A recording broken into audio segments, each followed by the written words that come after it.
आपका एक बार फिर स्वागत है। बातचीत के सिलसिले को एक बार फिर से हम जोड़ने के लिए तैयार। हमारे साथ दो मेहमान, खासतौर से उत्पल कौल जी, कश्मीर पंडित, मैं उन्हीं की तरफ रुक कर रहा हूं। सुशील पंडित जी, पॉलिटिकल एनालिस्ट, दोनों हमारे साथ जुड़ गए।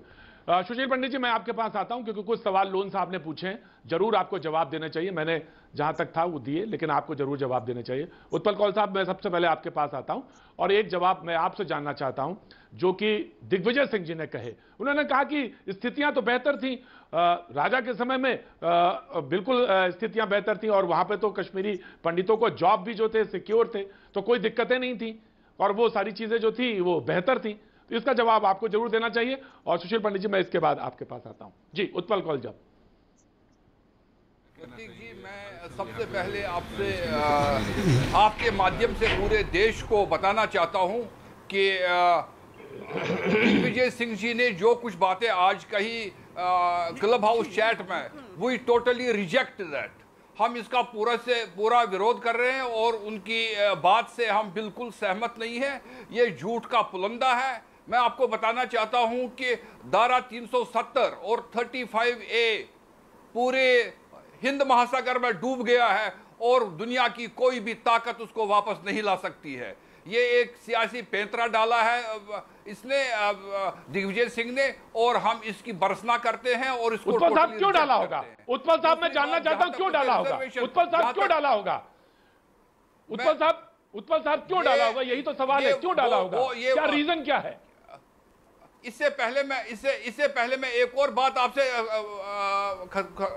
मैं बोलना चाहता हूं कि जो उन्होंने दिग्विजय सिंह ने रिजर्वेशन वाली बात की, चाहे वो महाराजा की सरकार हो या उसके बाद 47 में शेख अब्दुल्ला और नेशनल कॉन्फ्रेंस और उसके बाद कांग्रेस और पीडीपी, कभी भी कश्मीरी पंडितों को कोई रिजर्वेशन नहीं थी। ये सारा झूठ का पुलंदा है। कश्मीरी पंडितों को कभी भी कोई रिजर्वेशन नहीं थी। Kashmiri Pandits are victims of genocide. Kashmiri Hindu के साथ जेनोसाइड हुआ है और कश्मीरी हिंदुओं के साथ डिस्क्रिमिनेशन हुई है। अगर आप देखेंगे कि हमको सुप्रीम कोर्ट में जाना पड़ता था हर एक एडमिशन के लिए, हमारे बच्चों को फर्स्ट से लेकर 20 पोजीशंस होती थी, लेकिन हमको वहां पर एडमिशन नहीं दिया जाता था। हमको इंजीनियरिंग कॉलेजेस में एडमिशन नहीं मिलता था। हमको गवर्नमेंट जॉब्स में जॉब्स नहीं मिलती थी। बिजनेस की कोई अपॉर्चुनिटी नहीं थी। अगर आप 1950 से ही कानून देखेंगे तो सबसे पहले जो लैंड रिफॉर्म का कानून था, वो लैंड रिफॉर्म का कानून नहीं था, जबकि कम्युनिस्टों ने केरला में वो नहीं लागू किया था। शेख मोहम्मद अब्दुल्ला ने ये कानून इसलिए किया था कि कश्मीरी हिंदू के पास जो जमीन है उसको लिया जाए। उन्होंने स्मॉल बैंकर्स से छोटे छोटे बैंकर्स एक रात में ही कानून निकालकर सबको दिवाला कर दिया। तो ऐसे ही कई कानून हैं। अगर एक एक करके मैं गिनाऊं कि किस तरह कश्मीरी हिंदू के साथ डिस्क्रिमिनेशन होती थी और Kashmiri Pandits are victims, discrimination होती थी, कोई रिजर्वेशन नहीं था। लेकिन 370 के हटने के बाद 370 के हटने के बाद कश्मीर जम्मू, सर आ रहा हूं सर, 400 मैं एक चीज बता दूं, एक चीज ऐड करना चाहता हूं। 400 टीचरों को हेडमास्टर नहीं बनने दिया। सुप्रीम कोर्ट में 5 साल उन्होंने लड़ा, 5 साल सुप्रीम कोर्ट में लड़ा, जाकर सुप्रीम कोर्ट ने उनको हेडमास्टर बना दिया।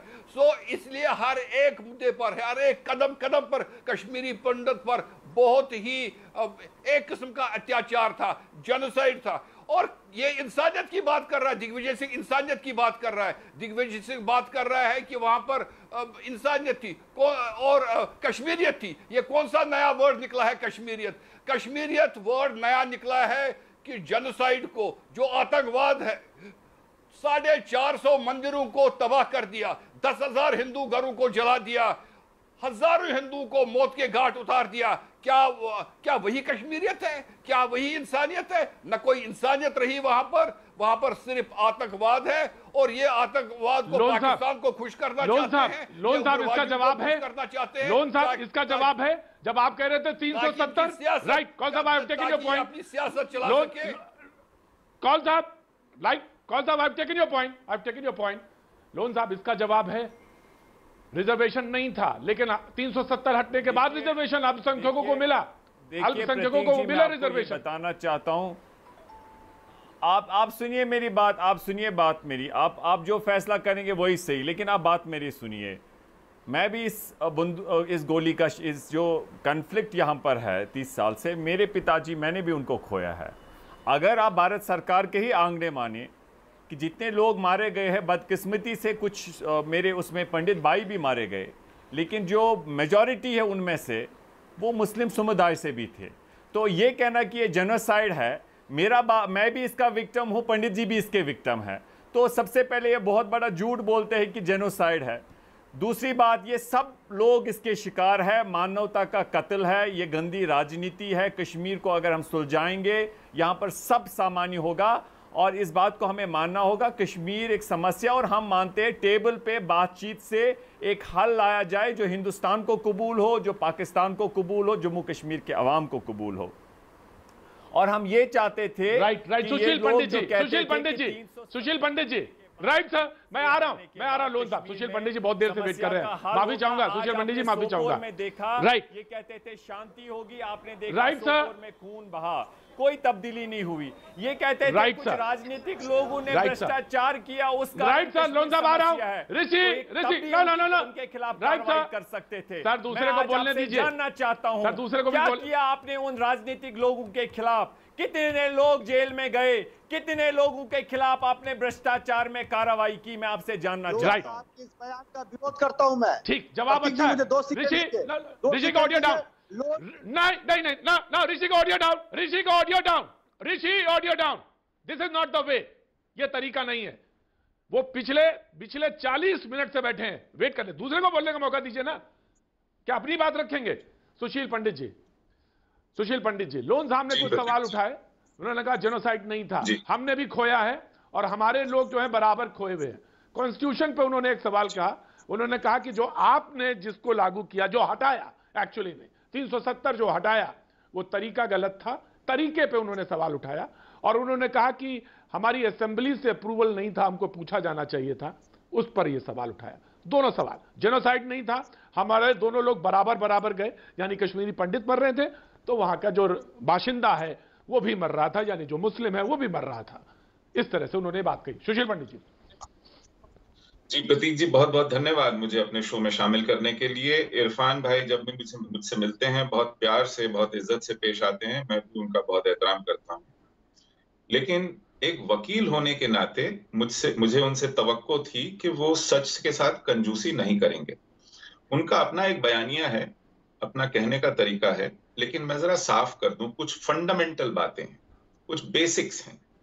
जैसे भारत का संविधान भारत की संविधान सभा ने बनाया, भारत की संविधान सभा ने उसमें 370 रखा। भारत के संविधान सभा की उत्तराधिकारी जो सभा है वो भारत की संसद है। इसलिए भारत के संविधान में क्या रहेगा, क्या नहीं रहेगा, कैसे रहेगा, ये भारत की संसद का अधिकार क्षेत्र है। कहीं की असेंबली का, किसी कंस्टिट्यूएंट असेंबली का, किसी पंचायत का, किसी नगर पालिका का अधिकार क्षेत्र नहीं है। ये भारत की संसद का अधिकार क्षेत्र है कि भारत के संविधान में क्या रहेगा और उसको किस प्रक्रिया से रहेगा। उस प्रक्रिया में अगर कोई फेरबदल करना है, उसमें कुछ जोड़ना है, कुछ घटाना है, ये भी भारत की संसद तय करेगी, क्योंकि संविधान सभा की उत्तराधिकारी पंचायत जो है वो भारत की संसद है।